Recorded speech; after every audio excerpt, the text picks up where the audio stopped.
plaintiff, Stephanie Phillips, dated the defendant for 10 years, and they have 4 children together. Stephanie claims after the defendant's grandfather passed away, he started drinking a lot, and he ended up assaulting her. Stephanie's suing her ex for the balance due on a loan.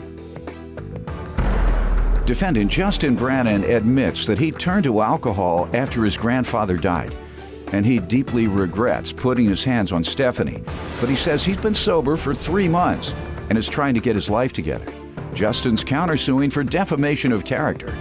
Start with you. All right, well, Justin and I, we had dated for a long time. We have 4 amazing kids together. Long time as in how long? 10 years. Okay. And everything was always great. I mean, we always had a good family life together, always doing the family things. Everything kind of started going downhill. Just started having a lot of financial problems. He was laid off work, things of that nature. We had just decided to buy our first home, so that added to the stress even more. And then in July, the beginning of July, his grandfather had passed away. And he took it really, really hard because he was always really close with his grandfather. So it was really hard on him, and he started drinking a lot. And then at the beginning of mid-August, we had gotten to a bad altercation. We had both been drinking that night, but he had been gone all day with his cousin. And the next day, the kids was going to start school. Our oldest 3 is in school, so we had everything together. The last thing that we needed to get was a backpack. And he was going to get the backpack, and he hadn't came back. I was there with my friends, so I was getting kind of nervous because it was time for the stores to fix and be closing. So she offered to go get the backpack for me. So I told her that would be great. I would appreciate the help. He came back while she was gone, and he became just just furious that, at the situation. Which, I mean, I'm not really sure why, but like I said, he was drinking, so. So then at that point, he had put his hands on me and it escalated. Put his hands on you how? He just pushed me. It was just it was just more scary than anything because it was way out of character for him because he had always been, a really good family man. Like, I never seen this coming that night. So it was very chaotic that night. By the time that my friend had arrived back, she came back with somebody else to bring back the book bag. And we were in the front yard, and she seen him put his hands on me, so she became involved at this point. And then the other person became involved at this point. So it just was a lot of chaos, a lot of people involved in the altercation. It got way out of control. And my friend ended up hitting him over the head with a paver. And after this, the cops became involved, and he spent 35 days in jail over all this because they had said that he had hit us with a brick, and it was the opposite. My friend had hit him with a paver. So. Did you know that person? Barely, not really. I'd only met him one other time. Sir, you want to give me some background? Your Honor, first of all, I'd like to start off by saying I love Stephanie with all my heart, and I'm very sorry that this situation happened.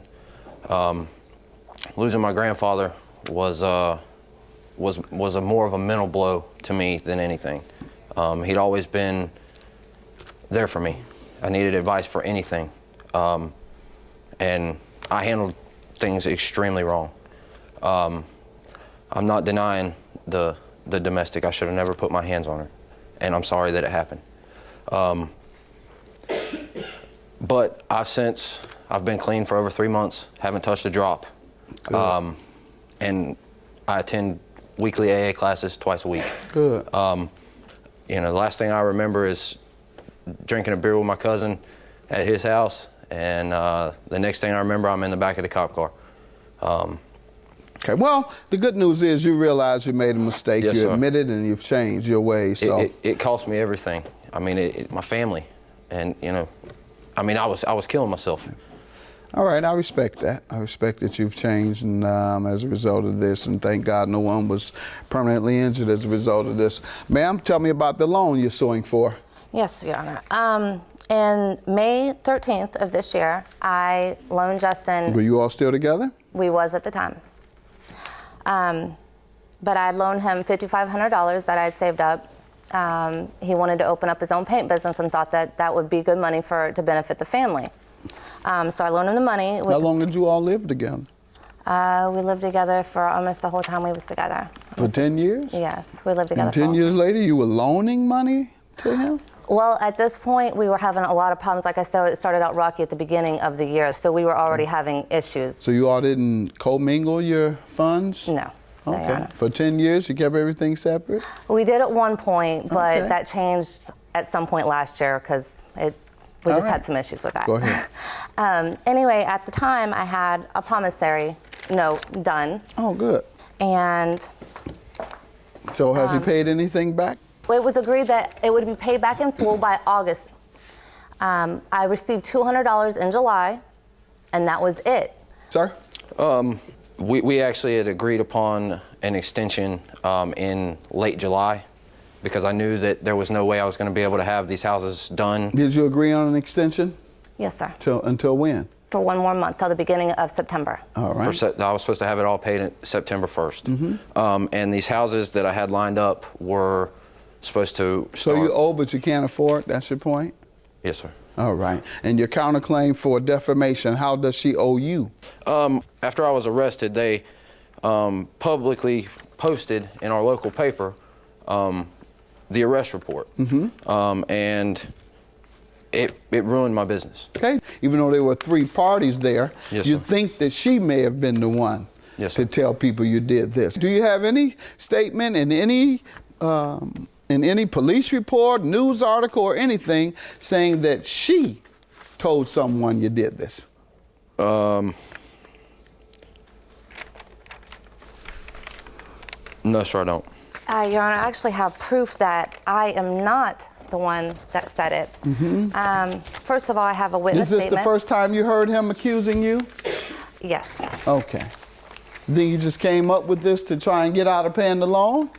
I'm not really sure what the deal Okay. is, but this right is the there, first time you've heard it. right Let's here see is the it. police statement, and it's highlighted right there who did say it, and it's not me. Okay, someone else told him. So I'm going to dismiss your counterclaim. $4,500 is your judgment for the loan. He admits that he hasn't paid you. He just says he can't afford to. Judgment for the plaintiff.